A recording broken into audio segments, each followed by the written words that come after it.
સાબરકાંઠાના હિંમતનગરમાં the big bull family નામે વધુ એક પોન્જી સ્કીમ શરૂ કરાઈ, જેમાં હાલના તબક્કે 36 જેટલા રોકાણકારો પાસેથી 1,44,00,000થી વધારેની છેતરપિંડી કરાઈ હોવાનું ખુલ્યું છે। જોકે પોલીસે આ મામલે 6 આરોપીઓ વિરુદ્ધ ફરિયાદ નોંધી 2 આરોપીની અટકાયત કરી છે તેમજ અન્ય આરોપીઓની શોધખોળ હાથ ધરી છે। જોકે આવનાર સમયમાં આ મામલે મોટા ખુલાસા થવાની સંભાવનાઓ પણ છે। સાબરકાંઠાના હિંમતનગરના પોસ્ટ એરિયા ગણાતા ટાવર રોડ ઉપર ધ બિગ બુલ ફેમિલીના નામે એક પોન્જી સ્કીમ શરૂ થઈ, જેમાં પ્રતિમાસ 4%થી 6% સુધીનું રિટર્ન આપવાનું કહી રોકાણકારોને લલચાવતા સાથોસાથ તમામ રોકાણ ક્રિપ્ટોકરન્સીમાં કરાતું હોવાના પગલે વધુ આવક થતી હોવાનું રોકાણકારોને જણાવ્યું, જે પગલે હિંમતનગર સહિત આસપાસના તાલુકાના કેટલાક લોકો પોન્જી સ્કીમના ભોગ બન્યા છે। જોકે અત્યાર સુધીમાં 36 જેટલા રોકાણકારો હિંમતનગર બી ડિવિઝન પોલીસ મથકે 6 જેટલા આરોપીઓ સામે પોલીસ ફરિયાદ નોંધાવી છે તેમજ પોલીસ ફરિયાદ નોંધાયેલા પગલે પોલીસને તાત્કાલિક ધોરણે 2 આરોપીની અટકાયત કરી છે અને એની તપાસ હાથ ધરી છે। જોકે હિંમતનગર બી ડિવિઝન પોલીસ મથકે નોંધાયેલ ફરિયાદ અનુસાર 6 જેટલા આરોપીઓએ ક્રિપ્ટોકરન્સીમાં રોકાણ કરતું હોવાના પગલે 4%થી 6%નું રિટર્ન આપવા મામલે અત્યાર સુધીમાં 36થી વધારે રોકાણકારોને નામજોગ ફરિયાદ નોંધાવી છે। જોકે પોલીસ આરોપીઓ સુધી પહોંચે તે પહેલા કરોડોનું ફૂલેકું ફેરવનાર પરિવાર સાથે ભૂગર્ભમાં ઉતર્યા છે। તાત્કાલિક પોલીસ ફરિયાદ નોંધાવાતા અત્યાર સુધીમાં 2 આરોપીઓની અટકાયત થઈ ચૂકી છે તેમજ અન્ય સામે તપાસ હાથ ધરી છે।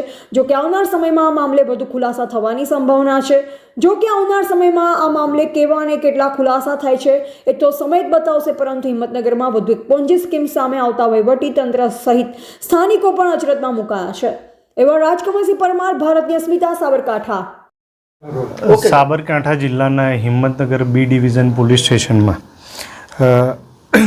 તારીખ 8/11/2025ના રોજ ગુનાહિત વિશ્વાસઘાત અંગેનો ગુનો દાખલ કરવામાં આવેલો છે।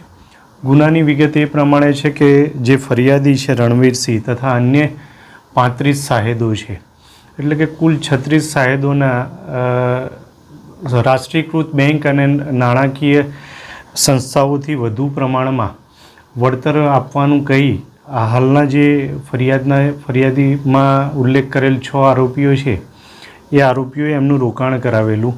એ રોકાણની રકમ 36 જણની થઈને 1,44,55,000 જેટલી થાય છે, જેની તપાસ હાલ B division police inspector Shri કરી રહેલ છે। કેટલા લોકો રોકાણકારો સામે આવી કોઈ શક્યતાઓ? હાલ સુધી 36 રોકાણકારો પોલીસ સમક્ષ આવેલા છે। અન્ય કોઈ રોકાણકારો પોલીસ સમક્ષ આવેથી તેઓની પણ કાયદાકીય કાર્યવાહી કરવામાં આવશે।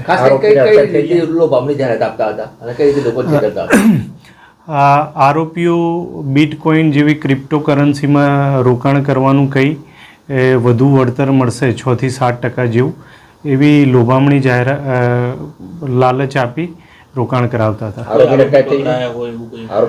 હાલ સુધી જે આરોપીઓ હતા એમાંથી 2 આરોપીઓની અટક કરવામાં આવેલ છે અને એની વધુ તપાસ ચાલુ છે।